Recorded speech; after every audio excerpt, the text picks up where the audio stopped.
श्रीमन नारायण, श्रीमन नारायण।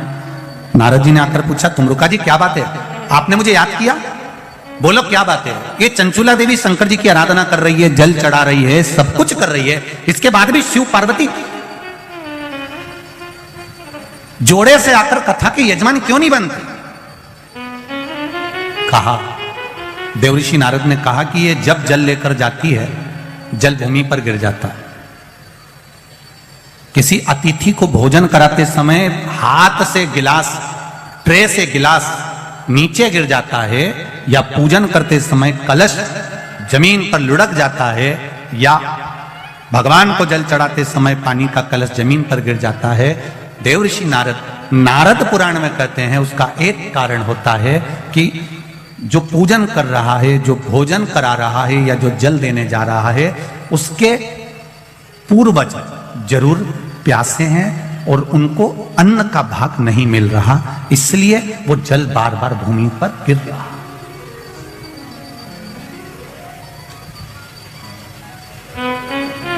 आपके साथ में भी अगर ऐसा होता हो, आप मंदिर में जा रहे हो और पानी लुढ़क गया, कलश छूट गया, गिलास किसी को पानी का दे रहे थे, छूट गया, समझना हमारे पूर्वज, हमारे पितर, हमारे कुलदेव, हमारी कुलदेवी, हमारा स्मरण, कोई प्यासा है, कोई भूखा है, वो हमसे कुछ मांग रहा है, इसलिए हम उसको तो प्रसन्न नहीं कर पा रहे और दूसरे को प्रसन्न करने में लगे। हम कई बार कथा में कहते हैं, आज फिर कह रहे हैं, घर में धर्म पत्नी विराज रही है, घर के अंदर धर्म पत्नी रह रही है, तू कभी भी उससे प्रसन्न होकर बात नहीं करता, और ना जाने फोन पर जब भी बात करेगा तो चेहरे पे स्माइल रहती है। बोलो, जितने लोग बैठे हैं जरा ध्यान से बोलना, और जितने लोग कथा टीवी पर सुन रहे हैं, आप घर के व्यक्ति को प्रसन्न नहीं कर पा रहे और दुनिया को प्रसन्न कर लिया तो उसका फल मिल जाएगा। पितृ घर के दुखी, देव घर के दुखी, कुलदेव घर के दुखी, और आप दुनिया को जल दे रहे, उसका लाभ क्या? तो कहा इसका कोई कारण तो जरूर है, इसका कोई तत्व तो जरूर है, इसलिए मेरे शायद ये जल जो है प्रसन्न नहीं हो रहे हैं। उसका कारण क्या हो सकता है? तो कहा इसीलिए प्रसन्न नहीं।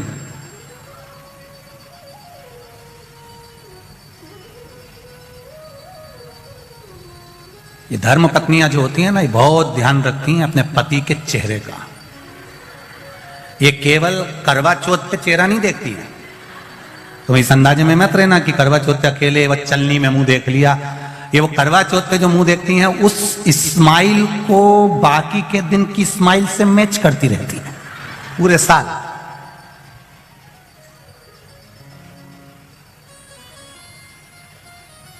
ये देखती रहती है। महाराज, अब चंचुला देवी को मालूम पड़ गया, देवऋषि नारद ने कह दिया जरूर इसके घर के पूर्वज बिंदु को जल नहीं मिला है, पूर्वज को जल नहीं मिला, जरूर कोई बात है, क्या करा जाए? देवऋषि नारद ने कहा, अब यह बात तो तुमरुका जी बता सकते हैं कि शंकर भगवान पितरों को कैसे संतुष्ट कर सकते, पूर्वजों को कैसे संतुष्ट कर सकते? वह हाथ से पानी गिरना कैसे बंद हो सकता है? जल का पात्र ले जाते समय गिरना कैसे बंद हो सकता है? वो कैसे बंद हो सकता है? ये तुमरुका जी कर सकते हैं। तुमरुका जी ने चंचुला देवी को देखा, चंचुला जी कहती हैं मुझे कथा करवाना है, आप कुछ भी करो, पर देवऋषि नारद कुछ बताओ कि मेरे ये भोलेनाथ राजी हो जाएं और शंकर पार्वती कथा का रसतत्व ग्रहण करें। आप कहो कुछ। तुमरुका जी ने कहा, चंचुला तुम शिव जी की आराधना तो करती हो, पर कभी तुमने शंकर भगवान पर पंचामृत समर्पित नहीं करा। जरा ध्यान दीजिएगा, भगवान ब्रह्मा और भगवान विष्णु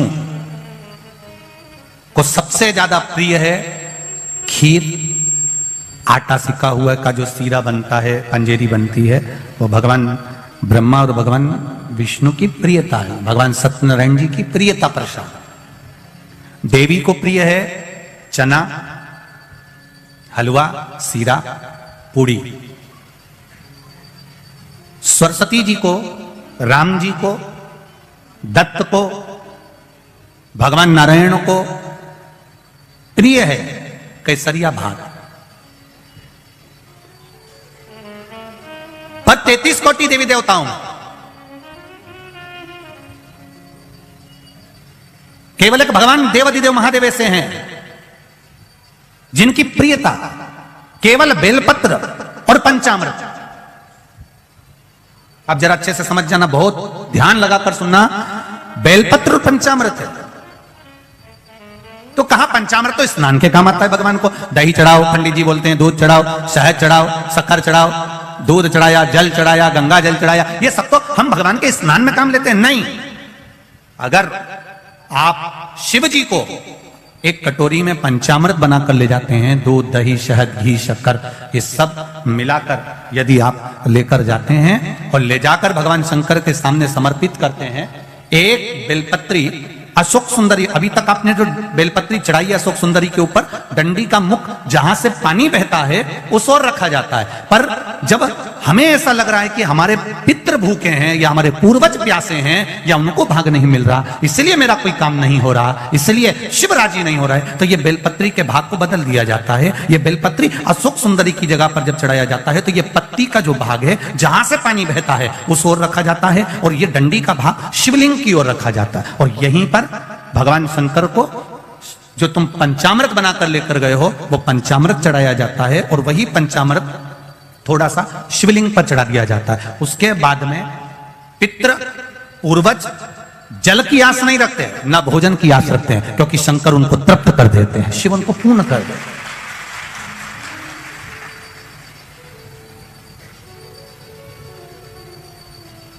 एक अंतर आप थोड़ा सा ध्यान लगाइएगा, दूध, दही, शहद, घी, शक्कर सब मिलाकर कटोरी बनाकर फ्रिज में रख दो, या फ्रिज के ऊपर रख दो, या रसोई घर में रख दो। दूध, दही, शहद, शक्कर मिलाकर, पंचामृत मिलाकर, वही पंचामृत शंकर जी के सामने ले जाओ, वही पंचामृत सत्यनारायण भगवान के सामने ले जाओ, वही पंचामृत भगवान की पूजन में ले जाओ। जो फ्रिज में रखा है उसको खाकर देखना, और जो भगवान के सामने तुमने समर्पित करा है उसको खाकर देखना, दोनों में अंतर हो जाएगा, दोनों का स्वाद बदल जाएगा, दोनों का स्वाद बदल, दोनों में अंतर आ। आप उसको खाकर देखिए, उसमें अंतर मिलेगा आपको।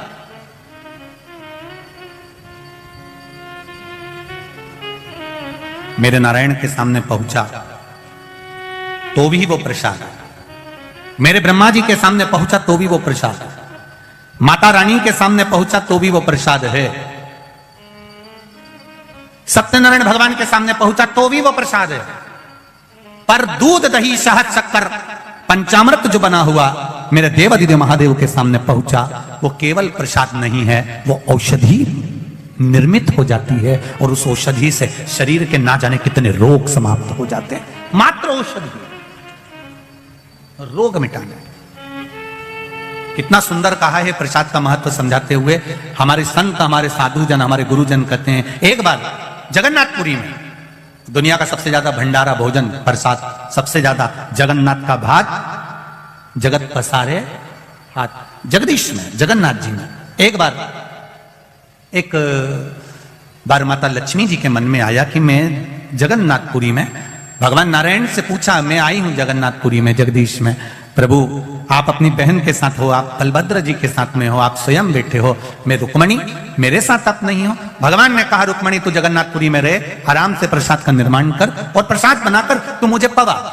भोजन बनाने का काम माता रुक्मणी जी को दे दिया गया, माता लक्ष्मी जी को भोजन बनाने का काम दिया।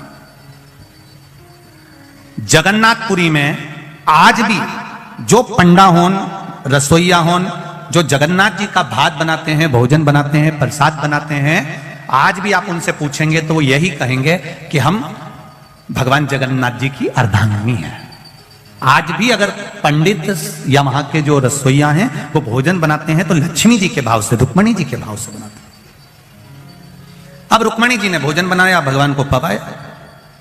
अब भगवान को पवाया तो भगवान तो भगवान। एक बार लक्ष्मी जी के मन में आया कि अब मैं थोड़ा बहुत रसोई घर में रह ली, थोड़ा बहुत घूम फिर के आती हूँ। अब आपके जैसी लक्ष्मी जी थोड़ी देर रसोई घर में काम करती है, थोड़ी देर गच्छी से बाहर जाकर झांकी आती है, फिर थोड़ी देर बाद आई तो मोबाइल उठा के देख लिया, रसोई घर में काम करते करते हेडफोन लगा लिया, फिर थोड़ी देर ध्यान गया तो टीवी देख ली, काम चल रहा है। लक्ष्मी जी ने सोचा चलो मैं बाहर घूम कर आती हूँ। आज लक्ष्मी जी बाहर निकल गई और लक्ष्मी जी पूरी जगन्नाथपुरी में घूम रही है, पूरी जगदीश।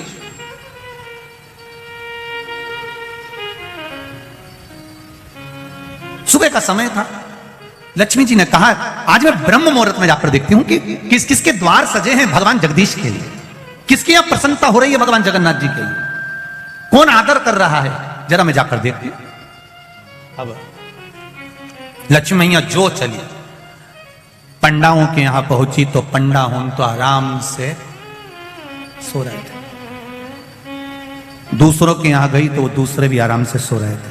केवल एक सुबह सुबह झाड़ू लगाने वाला स्वीपर जो था, झाड़ू लगाने वाला जो था लक्ष्मी जी, उसको देखती है कि बताओ ब्रह्म मुहूर्त में उठकर, सुबह से उठकर झाड़ू लगा रहा है, आज तो मैं इसी के घर जाऊंगी। और लक्ष्मी जी सुबह सुबह सुबह सुबह जहां झाड़ू लगा रहा था, उसी के झाड़ू लगाते लगाते लक्ष्मी जी उसके पीछे पीछे चलने लगी। हमारे सनातन धर्म में आज भी शुभ माना जाता है, अगर स्वीप पर झाड़ू लगाए और वहां से आप निकल कर चले जाओ तो जरूर कोई शुभ कार्य होने वाला होता है, उसकी सूचना हमारे यहां दी जाती है। लक्ष्मी जी पीछे पीछे चली। अब स्वीपर जो झाड़ू लगा रहा था, सेवक जो झाड़ू लगा रहा था, लक्ष्मी जी उसके घर पहुंच गई। घर के बाहर देखा तो उसकी पत्नी ने 2 कलश सजा कर रखे थे, दिया लगा कर रखा था। अंदर जाकर लक्ष्मी जी ने देखा तो चावल तैयार हो रहे थे, पकवान तैयार हो रहा था। सब देखकर लक्ष्मी जी प्रसन्न हो गई। लक्ष्मी जी के मन में आया, आज तो मैं रोज भगवान को भोजन कराती थी, पर आज मेरा मन करता है कि मैं इसके घर में खाकर जाऊं। और लक्ष्मी जी उसके घर में पहुंच गई। लक्ष्मी जी ने हाथ जोड़कर कहा, मैं लक्ष्मी, मैं रुक्मणी, मेरा मन है मैं आपके घर में भोजन करूं।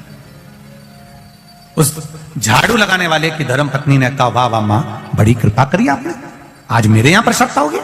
हाँ, लक्ष्मी जी बैठकर भोजन कर रही थी, इतने में बलभद्र जी घूमते घूमते आ गए। किसी ने कह दिया होगा बलराम जी को कि सुबह सुबह जब निकलो तो थोड़ा घूमना चाहिए। कहते हैं लोग, ऐसा नहीं कि नहीं कहते, हमसे भी कहते हैं थोड़ा घूमा करो महाराज, जाड़े हो रहे। हम भी प्रयास करते हैं कि सुबह सुबह घूमें। हमने कई बार प्रयास कर कर देखा, हम जब भी घूमने निकलते हैं, कोई गाड़ी वाला आकर हमको वापिस छोड़ जाता है। उनको लगता है महाराज पैदल चल रहे हैं, तो वापिस मन हमारा भी करता है कि हम भी सुबह सुबह घूमें। अब बलभद्र जी प्रातः के समय पर घूमने निकले, कोई ने कह दिया होगा भ्रमण करना चाहिए। बलभद्र जी भ्रमण करते करते उसी झाड़ू लगाने वाले के पास सामने पहुंच गए। उन्होंने जो झांक कर देखा, रुक्मणी जी, लक्ष्मी जी तो उसके घर में भोजन कर रही है। अब तो बलभद्र जी को क्रोध आ गया। बलराम जी ने सोचा, इतने बड़े घराने की बहू, मेरे कृष्ण की धर्म पत्नी, द्वारका के राजा की पत्नी, और भोजन कर रही है, वो भी वहां। बलभद्र जी को क्रोध आ गया, वापिस आ गए। रुक्मणी जी अंदर गई, भोजन बना के लाई। ले आओ जगन्नाथ, पाओ जगन्नाथ। सबसे पहले थाली बलभद्र जी की लगी। बलभद्र जी ने कहा, मेरा पेट भरा है, मुझे नहीं खाना।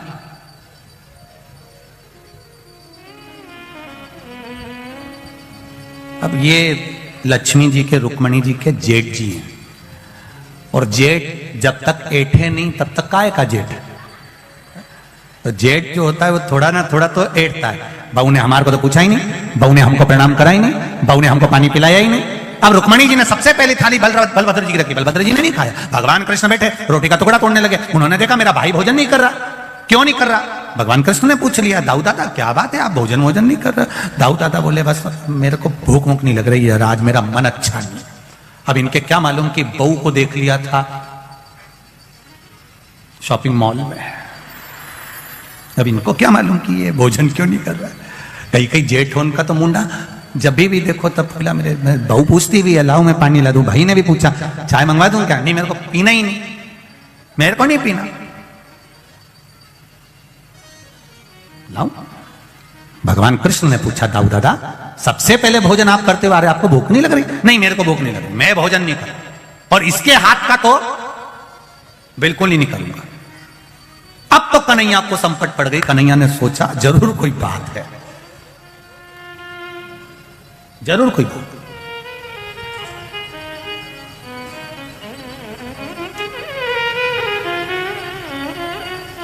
कन्हैया ने पूछा, दाऊ दादा तुमको मेरी सौगंध है, तुम बताओ आखिर बात क्या है?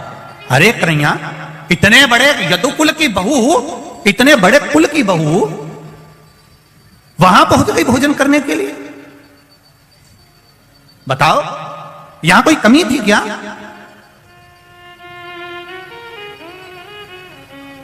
दाऊ दादा मैं भोजन नहीं करूंगा। भगवान कृष्ण से कहा, रुक्मणी जी ने, आप तो भोजन कर लो। भगवान कृष्ण कहा, मुझे भी भोजन नहीं करना। अब भाई का पक्ष तो लेना ही पड़ता है, नहीं करूंगा। रुक्मणी जी ने कहा, ठीक है करो। दोनों की थाली उठा के साइड में धर ले। दाऊ जी ने कन्हैया से कहा, बताओ स्वारी तक नहीं बोल रही, एक बार कम से कम क्षमा तो मांगना चाहिए कि गलती हो गई। मैं तुम्हारे हाथ का भोजन नहीं करूंगा, दाऊ जी ने कहा। भगवान कृष्ण ने भी कह दिया, ठीक है हम भी तुम्हारे साथ में। तो रुक्मणी जी बोली, अब तुम भोजन ही नहीं करो तो फिर रहने से मतलब का, जाऊं? लक्ष्मी जी बोली, जाऊं। अब इन दोनों ने ना तो हां बोला ना बोला, दोनों चुप हो गए। बहू भी समझदार थी, बहू को मालूम था अगर कोई चुप हो जाए तो समझ लो कि हाँ ही है। पहले के जमाने में तो ऐसे ही होता था, लड़की को लड़का दिखा दिया जाता था, फिर लड़की से पूछते थे तो बेचारी शर्मा जाती थी। अब वो क्या बोले, चुप चुप रहे तो समझ जाओ। आए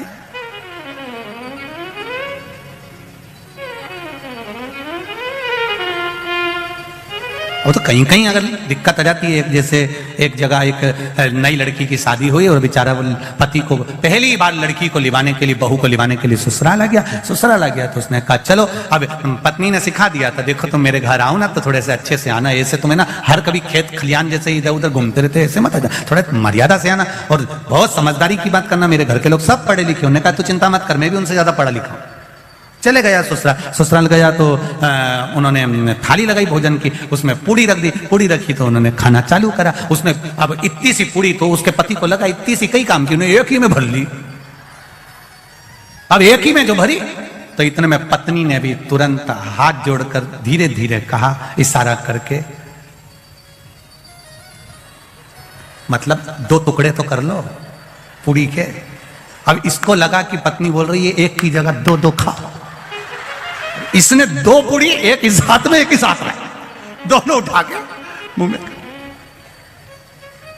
फिर उठाई इसने तो पत्नी को लगा गजब का पति मिला। इसने तुरंत अपने हाथ को माथे पे ठोका। ये भी समझ गया अब पूड़ी जब भी खाना है तो उसको उठा के पहले माथे से लगाना फिर खाना। उसने वही करना प्रारंभ करा। तो इसको समझ। लक्ष्मी जी बोल रही हैं जाऊं, भगवान ना हाँ बोले ना बोले। लक्ष्मी जी उठी, जब मेरा काम ही नहीं है तो मतलब क्या, जा रही मैं तो। पत्नी भोजन बनाए और पति के लिए बनाए और पति नखरे करे कि खाए नहीं, मेरे को तो खाना ही नहीं खाना, तो फिर उसने भी कह दिया मत खाओ, ये पड़ा, मैं तो ये चली गई। वो लक्ष्मी जी ने फिर कहा सुन लो मैं जा रही हूं। भगवान कुछ नहीं बोले। दाऊ जी ने कन्हैया से कहा, एक बार मुंह से नहीं निकला कि क्षमा मांग ले, कि अब के बाद मैं खाना खाने मानी जाऊंगी, नहीं बोले। लक्ष्मी जी चली। लक्ष्मी जी ने कहा मैं चली गई ना तो सोच लेना, फोन भी नहीं लगाओ, फिर मत कहना तुम मेरे से, और मैं गई ना तो फिर समझ लेना। इतने में दाऊ जी बोले कन्हैया जान दे अब अच्छे से ही। लक्ष्मी जी के में ये चली। जो लक्ष्मी जी चली और जगन्नाथपुरी का मंदिर छोड़ के लक्ष्मी बाहर आई, जैसे ही आई भगवान के जितने सोने के जेवर थे सब गायब। रात के समय लक्ष्मी जी जो निकल के चली, सोने के पलंग पर दाऊ जी और कन्हैया सो रहे थे, पलंग गायब, नीचे पड़े। अब लक्ष्मी तो लक्ष्मी, कपड़े में भी लक्ष्मी थी, सारे कपड़े गायब हो गए। कर्पूर गौरम करना प्रारंभ हो गए। अब पूरे मंदिर से राजसी सुख चले गया। ब्राह्मण भी लक्ष्मी के बल पे थे।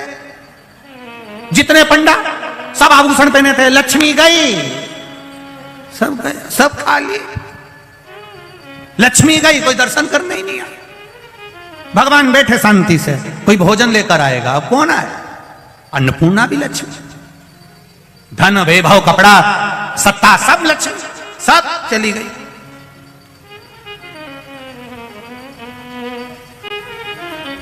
दाऊ जी ने कन्हैया से कहा बड़ी बुरी हालत हो गई रे।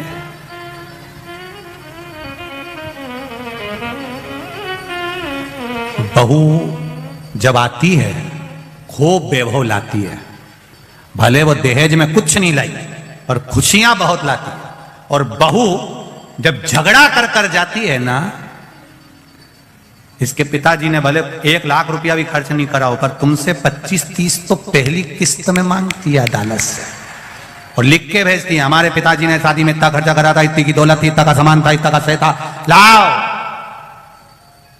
सबको हिला देती। लक्ष्मी जी ने भी हिला दिया। अब भगवान भूखे रहने लगे। भूखे रहे तो भगवान ने सोचा अब क्या करें। भगवान सोचे चलो एक काम करते हैं, थोड़े से कपड़े चेंज करते हैं और छोटे से कोई रूप बदल के कम से कम कहीं भिक्षा ही मिल जाएगी तो खा लेंगे। समुद्र के तट पर भगवान बैठ गए। जैसे ही बैठे कोई आया और भगवान को लाई देकर चले गए। लाई जानते हो, वो धान की लाई नहीं होती, दिवाली पे चलती है, वो लाई देकर चले गया। लक्ष्मी जी को मालूम पड़ा कि भगवान को खाने के लिए लाई मिल गई। लक्ष्मी जी ने पवन देव को बुलाया, समुद्र की लहर में से ऐसी हवा फेंको कि इनके पल्लू में जो बंधा हो सब हवा में उड़ जा। अब पवन देव ने भी सोचा है इनकी मानना जरूरी है। तुरंत उन्हें हवा चलाई, लाई गया, परमल गायब। दाऊ जी ने कन्हैया से कहा ये जरूर लक्ष्मी नहीं करा होगा। भगवान बोले अब क्या कर सकते हैं। दाऊ जी ने कहा वो नहीं आ रही तो क्या हुआ, कन्हैया अपने घर की बहू है, कम से कम तुझे लेके तो आना चाहिए। भगवान कृष्ण बोले तुम्हारे चक्कर में ही तो गई है, नहीं तो मैं तो बहुत एडजस्ट करके चल रहा था। 16,108 को एडजस्ट करने में कितना समय लगता है तुम नहीं जान सकते। सबको संभाल के चल रहा, परंतु अब जा लेकर आ उसको। ढूंढेंगे कहां पर, ढूंढा उसको, कहां गई, सब दूर ढूंढा। दाऊ जी ने कहा मुझे मालूम है कहां मिलेगी, वहीं झाड़ू लगाने वाले को वहीं मिलेगी। लक्ष्मी जी वहीं बैठी थी अंदर। कन्हैया पहुंच गए रूप रखकर, भिक्षाम दी, भूख लगी। अंदर से आवाज आई, ले बाबा। अंदर से लक्ष्मी जी ने आवाज लगाकर कहा नहीं रुको, दोनों को अंदर बुलाओ, दोनों को बिठाकर भोजन कराओ। आज भरपेट भोजन जब दाऊ जी और कन्हैया करने के लिए बैठे, दाऊ जी ने जो रोटी का टुकड़ा मुंह में लिया, चावल खाना प्रारंभ करा। दाऊ जी ने कन्हैया को कोनी मारकर कहा ऐसा लग रहा है जैसे बहू भोजन बनाती थी, वही की वही स्वाद है। कन्हैया बोले अब अंदर जा भी नहीं सकते, देख भी नहीं सकते कि भोजन किसने बनाया है, फिर भी मुझे लग तो वही रहा है कि उसी ने बनाया है, अंदर बैठी बना रही होगी। जो कन्हैया ने अंदर झांका, झांक कर क्या देखा कि वो झाड़ू लगाने वाले के यहाँ रोटी मेरी महारानी लक्ष्मी बना रही थी, प्रेम से, प्रेम। कन्हैया ने कहा लक्ष्मी तुम चलोगी नहीं? लक्ष्मी जी ने कहा चलूंगी तो सही, पर मेरे कुछ वचन है वो आपको याद रखना पड़ेगा, कुछ नियम है उसको आपको याद रखना पड़ेगा, कुछ शर्त है, तब मैं कंप्रोमाइज करूंगी। छोरा छोरी का जब कंप्रोमाइज होता है तो शर्त पर होता है। क्या शर्त है? पहला शर्त, इस प्रभास क्षेत्र को, इस पूरे क्षेत्र को जहां जगन्नाथ जी निवास करते हैं, इसको मेरे नाम से जाना जाए, श्री क्षेत्र कहा जाए। भगवान ने कह दिया आज से जगन्नाथपुरी को श्री क्षेत्र कहा जाएगा। दूसरा वर, आपके यहां पर मंदिर में जब प्रसाद आए तो उसमें जात बिरादरी का, वर्ण का कोई भेद ना हो, कोई सेठ भी है और कोई गरीब भी है, कोई ब्राह्मण भी है, कोई क्षत्रिय भी है, कोई शूद्र भी है, कोई वैश्य भी है, एक जगह पर बैठकर भोजन पाए, यहां वर्ण विभाजन ना हो।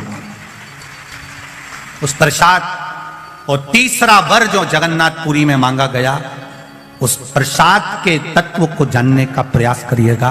लक्ष्मी जी ने तीसरा वर मांगा, हे जगन्नाथ जी, बलभद्र जी, आप वर दीजिए, आप वर दीजिए। जब जगन्नाथपुरी में जो भोजन का निर्माण होगा, उस भोजन के निर्माण में जो पात्र बनाया जाएगा और जिस पात्र में भोजन बनेगा, उस पात्र के भोजन को आपको अमृत करना पड़ेगा, अर्थात रोग से मुक्त करने वाला भोजन बनाना पड़ेगा। भगवान कृष्ण ने वर दे दिया जगन्नाथपुरी में जब जब जगन्नाथ का भोजन तैयार होगा, तब तब उस जगन्नाथ के भोजन को जो ग्रहण करेगा, उसके आधे से ज्यादा रोग जगन्नाथ जी समाप्त कर देंगे। उस प्रसाद की महत्वता को, उस प्रसाद की मूलता को जानिए, वो प्रसाद की महत्वता कितनी होगी, वो प्रसाद की मूलता कितनी होगी। शिव महापुराण की कथा कहती है भगवान ब्रह्मा जी भी इस मूल तत्व को नहीं जान पाते हैं। भगवान ब्रह्मदेव भी बार बार भगवान शंकर के पास में जाते हैं पर भगवान शंकर को पहचान नहीं पाते हैं। तब स्वयं काल भैरव ने आकर ब्रह्मा जी का जब सिर काटा और वो सिर जब लुढ़कता हुआ गया जिससे कर्मनाशा नदी प्रकट हो गई, जब ब्रह्मा जी का मस्तक बट का वृक्ष बन गया और बड़ का पेड़ बनकर जब निर्मित हो गया, तब जाकर उस बट वृक्ष के रूप में ब्रह्मा जी जब प्रकट हो गए, तब बट वृक्ष के नीचे जब ब्रह्मा जी प्रकट हुए और शंकर भगवान पर लोग जल चढ़ाने के लिए आते, कुछ रख कर जाते, तो भगवान उस बट वृक्ष के रूप में ब्रह्मा जी उस प्रसाद को ग्रहण करते। तब जान पड़ा कि प्रसाद का मूल तत्व क्या हुआ है, तब उसको पहचान पाए हैं। और आपका तो ये बड़ोदरा क्षेत्र, आपका ये बड़ोदरा जो क्षेत्र है इसका नाम ही बट वृक्ष से बना हुआ है, क्योंकि यहां पूरे बड़ौदा में सबसे ज्यादा अगर वृक्ष थे तो काय के थे, जम के बोलो जरा, बड़ के वृक्ष थे। सबसे ज्यादा बट वृक्ष थे, बड़ के वृक्ष। वो बड़ के वृक्ष के कारण ही इसका नाम बड़ोदरा रखा गया था, बट वृक्ष का। और मैं तो निवेदन करना चाहूंगा सभी संस्कारित गुजराती भाई बहनों से निवेदन करना चाहूंगा, राष्ट्रहित के लिए, राष्ट्र के लिए मतदान बहुत जरूरी होता है, बहुत जरूरी है मतदान। कल कथा सुनने आने से पहले सब आप लाखों की संख्या में कथा सुनने आ रहे हो, सबसे निवेदन करूंगा अपने मत का प्रयोग करिए। और कल मतदान जब भी यहां गुजरात के अंतर्गत, कल शायद यहां कल का है? कल का है ना इधर क्षेत्र में, तो अपने मत का प्रयोग करिए और कल मतदान जरूर करिए। कल जितने भी लोग आएंगे सबकी उंगली देखूंगा, मतदान जरूर करें, अपने मत का प्रयोग करो, अपने राष्ट्र के उत्थान के लिए, अपने देश के उत्थान के लिए, अपने प्रदेश के उत्थान के लिए मतदान जरूर अवश्य करेंगे। और अपने मत का प्रयोग करिए जिससे इस राष्ट्र का उत्थान हो, राष्ट्र का आनंद हो। शिव कथा कह रही है पूरे बड़ोदरा में बट वृक्ष ही बट वृक्ष थे। भगवान ब्रह्मा जी का कटा हुआ सिर है, उस शीश से, भगवान ब्रह्मा जी का शीश से बड़ का पेड़ उत्पन्न हुआ। उस बट वृक्ष की भी मूलता हमारे यहां शिव महापुराण की कथा करती है। जब घर में अधिक मात्रा में क्लेश होता है, बहुत ज्यादा मात्रा में, कहीं पति पत्नी का तलाक चल रहा है, केस चल रहा है, भाई भाई में लड़ाई चल रही है, बहनों में लड़ाई चल रही है, परिवार में अगर क्लेश चल रहा है, तो हमारे यहाँ बटकेश्वर महादेव का पूजन किया जाता है। कौन से महादेव? जम के बोलो जरा, बटकेश्वर महादेव। अब बटकेश्वर महादेव के लिए आप शंकर भगवान को ढूंढने नहीं जाना है, आपको केवल बड़ के पेड़ के नीचे जाना है और जो मट्टी का ढेला पड़ा हो उसी मट्टी के ढेले पर आप केवल एक लोटा जल चढ़ाकर आ जाइए। वो बटकेश्वर महादेव का फल, पूजन का फल हमें प्राप्त हो जाता है। देखिए पूजन एक पत्र है,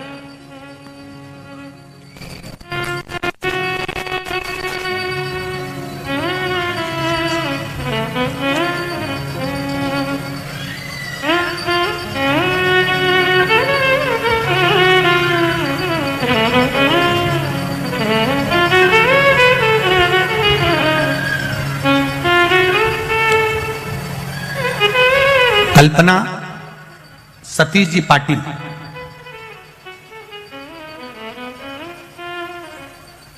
कहीं बैठी हो तो जरूर हाथ हिलाइएगा। कल्पना सतीश जी पाटिल,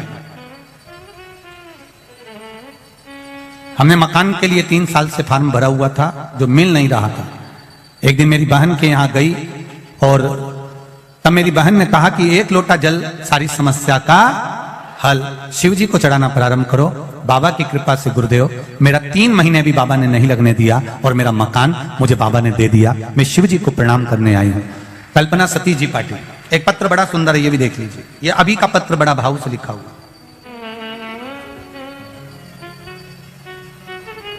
मेरा नाम शाह वैशाली है, मैं अकलेश्वर गुजरात से आई हूं। कहीं बैठी हो शाह वैशाली जी तो हाथ हिलाइएगा, जहां भी बैठी हो आप हाथ हिलाइएगा। मेरे पति को जॉब नहीं लग रही थी गुरुदेव, इंटरव्यू भी देते थे लेकिन कोई भी जवाब नहीं आया था। गुरुदेव मैं जून 2022 टीवी के माध्यम से आपकी कथा सुन रही थी, फिर आपके बताए हुए उपाय सब किए, पशु प्रतिव्रत भी किया, पर गुरुदेव आप कहते हो कि फाइल जब मोटी होती है तो उसको छुपाने में थोड़ा समय लगता है, देर से खुलती है। तो मैंने इंतजार किया, फिर आपने कानपुर की जो अभी कथा हुई है उसमें बताया था कि 7 लोटा जल शिव जी को चढ़ाओ और बेलपत्री को घर लेके आना, 11 से 21 दिन बाद उस बेलपत्री का विसर्जन कर देना। वही मैंने किया और 11वें दिन ही बाबा की कृपा से मेरे पति को इंटरव्यू को कॉल आया और मेरे पति की जॉब लग गई। मैं बाबा को प्रणाम करने आई हूं। यह शिव है। और घड़ी शिव महापुराण की कथा कहती है, आप बटकेश्वर का पूजन कर रहे हैं, जल चढ़ा रहे हैं, भाव से भगवान शिव की आराधना कर रहे हैं, दिल से भगवान शंकर को मनाने का प्रयास कर रहे हैं, तो वो दिल से देता भी है।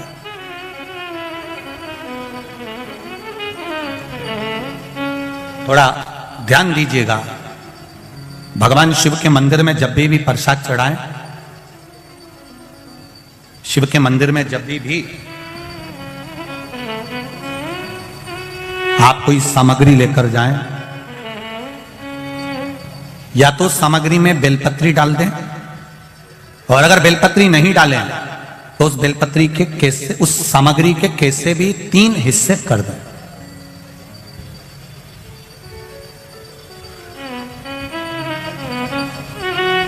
शिव महापुराण की कथा कर रही है, एक भाव वर्णन किया है।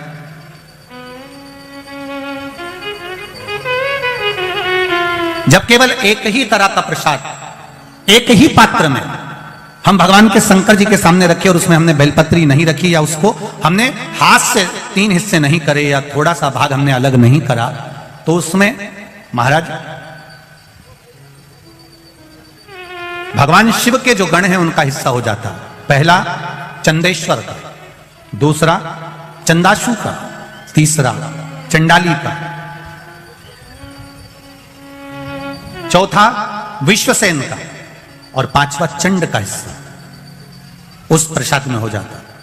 शिव महापुराण की कथा कह रही है, भगवान शंकर का चरित्र कह रहा है कि भगवान शिव के सामने जो भी हम भगवान के सामने प्रसाद रखें उसमें बेलपत्र अवश्य चढ़ना चाहिए, या थोड़ा सा भाग में अंतर कर देना चाहिए। जैसे आप भगवान शंकर के सामने रखें, आपने चिरौंजी रखी, चना रखा, चूरमा रखा, या कोई दही का पंचामृत रखा, उसमें भी आप एक बेलपत्र समर्पित कर सकते हैं। क्यों? बेलपत्र उसमें डाल देने से या भाग विभाजन कर देने से भगवान शंकर के गणों का जो हिस्सा है वो हिस्सा नहीं रहता, फिर आप उसको ले जाकर अपने भाग के अनुसार उसको प्रयोग में ले सकते हैं, आप उसको पा सकते हैं। अब और अच्छे से समझ लीजिए, प्रसाद शिव जी का प्रसाद और अन्य प्रसाद में एक अंतर रहता है कि शंकर भगवान के प्रसाद को आप नहीं भी पाते हैं तो केवल अगर दर्शन मात्र कर लेते हैं तो भी ना जाने करोड़ों करोड़ों पाप हमारे जीवन के समाप्त हो जाते हैं। केवल दर्शन मात्र, केवल मात्र दर्शन।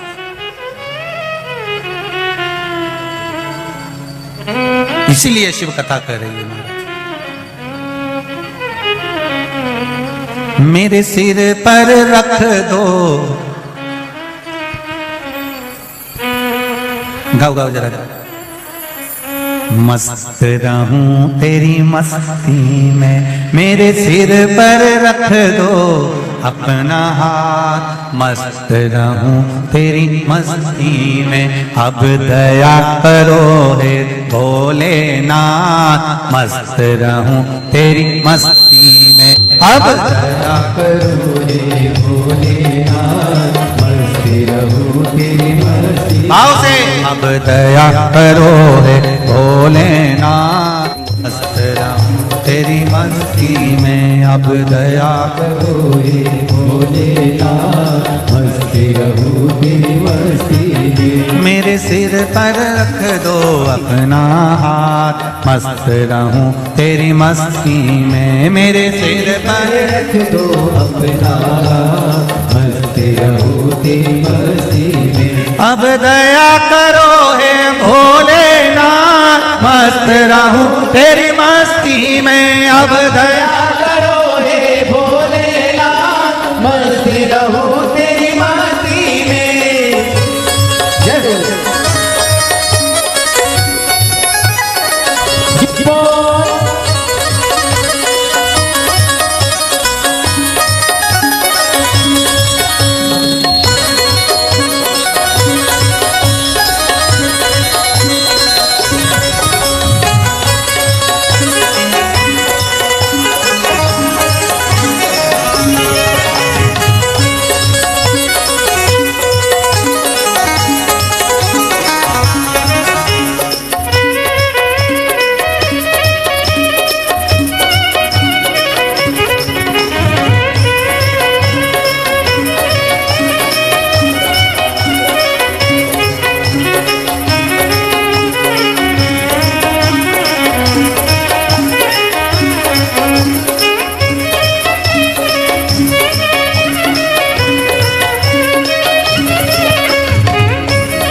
तेरे द्वार खड़े हैं रख लेना, तेरे द्वार खड़े हैं रख लेना, तेरे द्वार खड़े हैं रख लेना, तेरे द्वार खड़े हैं रख लेना।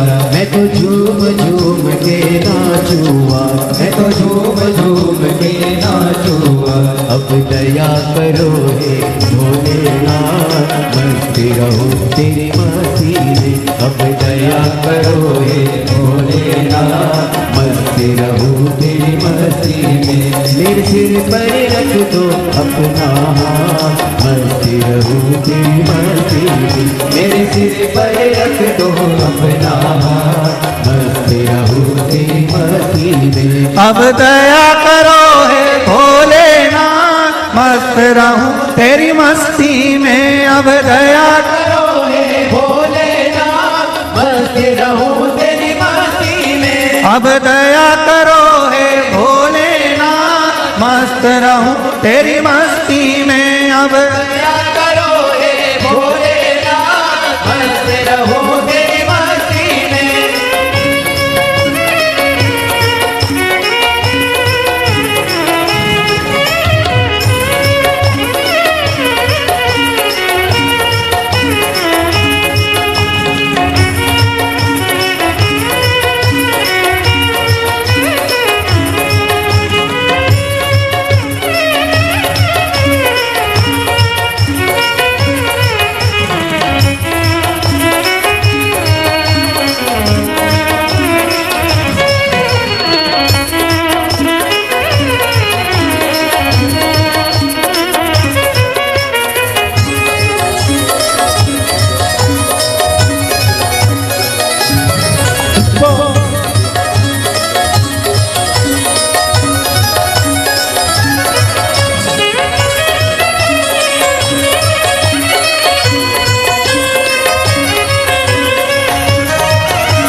मेरे मन में बसे हो भोलेनाथ, मस्त रहूं तेरी मस्ती में। मेरे मन में बसे हो भोलेनाथ, मस्त रहूं तेरी मस्ती में। मैं तो हर पल करूं प्रभु तेरी याद, मस्त रहूं तेरी मस्ती में। मैं तो हर पल करूं प्रभु तेरी याद, मस्त रहूं तेरी मस्ती में।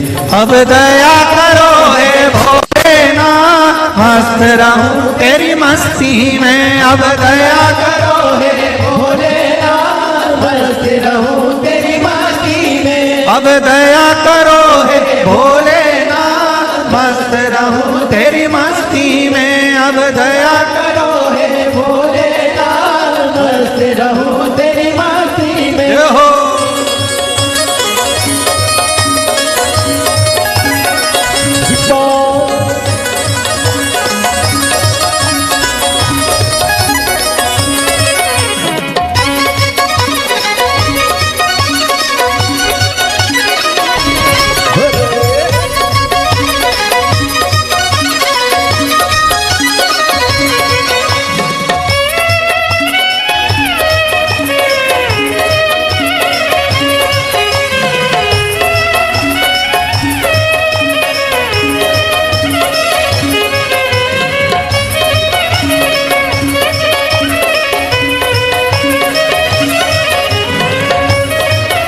शंभो। मैं तो मगन हो भोले तेरे साथ, मैं तो मगन हो भोले तेरे साथ, मैं तो मगन हो भोले तेरे साथ, मैं तो मगन हो भोले तेरे साथ। जब तू हरे हरे भोले दिन और रात, जब तू हरे हरे भोले दिन और रात। अब दया करो हे भोलेनाथ, मस्त रहूं तेरी मस्ती में। अब दया करो हे भोलेनाथ, मस्त रहूं तेरी मस्ती में। अब दया करो हे भोलेनाथ, मस्त रहूं तेरी मस्ती में। अब दया करो हे भोलेनाथ, मस्त रहूं तेरी मस्ती में। मेरे सिर पर रख दो अपना हाथ, मस्त रहूं तेरी मस्ती में। मेरे सिर पर रख दो अपना हाथ, मस्त रहूं तेरी मस्ती में। मेरे सिर पर रख दो अपना हाथ, मस्त रहूं तेरी मस्ती में। मेरे सिर पर रख दो अपना हाथ, मस्त रहूं तेरी मस्ती में। अब दया करो हे भोलेनाथ, मस्त रहूं तेरी मस्ती में। अब दया करो हे भोलेनाथ, मस्त रहूं तेरी मस्ती में। अब दया करो हे भोलेनाथ, मस्त रहूं तेरी मस्ती में। अब दया करो हे भोलेनाथ, मस्त रहूं तेरी मस्ती में। मैं मस्त रहूं तेरी मस्ती में। मैं मस्त रहूं तेरी मस्ती में। मैं मस्त रहूं तेरी मस्ती में। मैं मस्त रहूं तेरी मस्ती में। मैं मस्त रहूं तेरी मस्ती में। मैं मस्त रहूं तेरी मस्ती में। मैं मस्त रहूं तेरी मस्ती में। मैं मस्त रहूं तेरी मस्ती में। हार हार महादेव हर। अपने स्थान पर बैठकर भगवान शंकर के मूल मंत्र का स्मरण करते हुए आप सभी को आनंद करते हुए भाव भक्ति के साथ में श्री शिवाय नमस्तुभ्यम के मूल मंत्र का स्मरण करें और अपने दिल की बात बाबा देवाधिदेव महादेव से भाव के साथ में करें। श्री शिवाय नमस्तुभ्यम, श्री शिवाय नमस्तुभ्यम, श्री शिवाय नमस्तुभ्यम, श्री शिवाय नमस्तुभ्यम। भोला सब दुख का तुम्हारा, ओ भोला सब दुख का तुम्हारा। शिव शंकर जपो तेरी माला, भोले बाबा जपो तेरी माला। भोला सब दुख का तुम्हारा, ओ भोला सब दुख का तुम्हारा। शिव कथा कर रहे हैं। मान लो कोई हमारा धन लेकर चले भी जाता है, कोई कर्जा हो भी जाता है,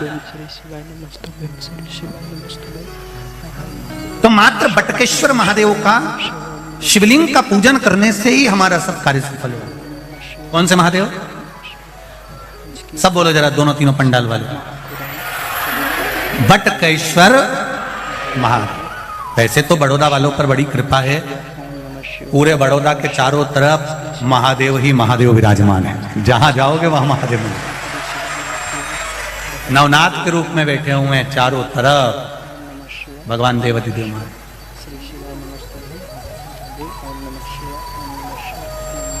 कुछ तो कृपा है शंकर जी की बड़ोदरा वालों पर, जो शंकर जी इनको गोदी में लेकर बैठे हुए हैं और चारों तरफ महादेव बैठे हुए हैं। कुछ तो कृपा बड़ोदरा वालों पर शिव जी की है, करुणा है, कुछ तो कृपा।